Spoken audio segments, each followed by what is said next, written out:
Hi everybody, I'm Bill Whittle. Well, 2011 saw the end of an era with the final flight of the last surviving space shuttle.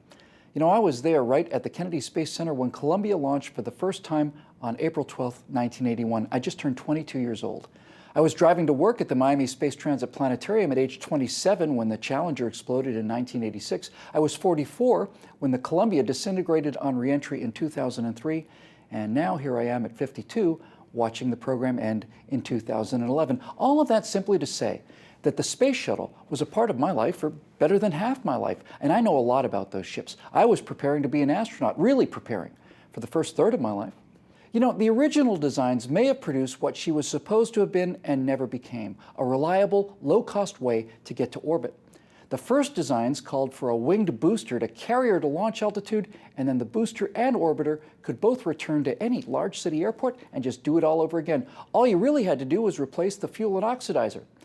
But Congress continued to cut and cut and cut, and NASA had to keep scaling the shuttle concept back in order to keep it alive.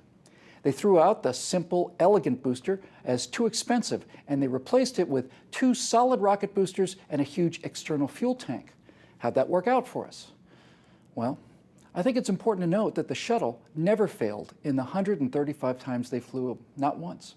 It was the O-rings on the Band-Aid solid rocket boosters that destroyed Challenger in 1986, and the equally an afterthought external tank shed the foam insulation that put a fatal hole in the wing of Columbia. Now, I think there's a fair chance that we may not see any more manned spaceflight from NASA during the course of my expected lifespan, but all is not lost. So do yourself a real favor, space fans, and do a Google search for these names: SpaceX, Blue Origin, Armadillo Aerospace, Bigelow Aerospace, Virgin Galactic, X-Corp. America's next space program will be a truly American one.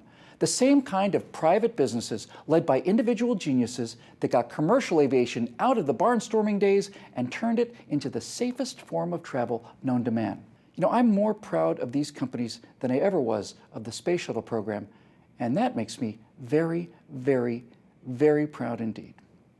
For PJTV, I'm Bill Whittle.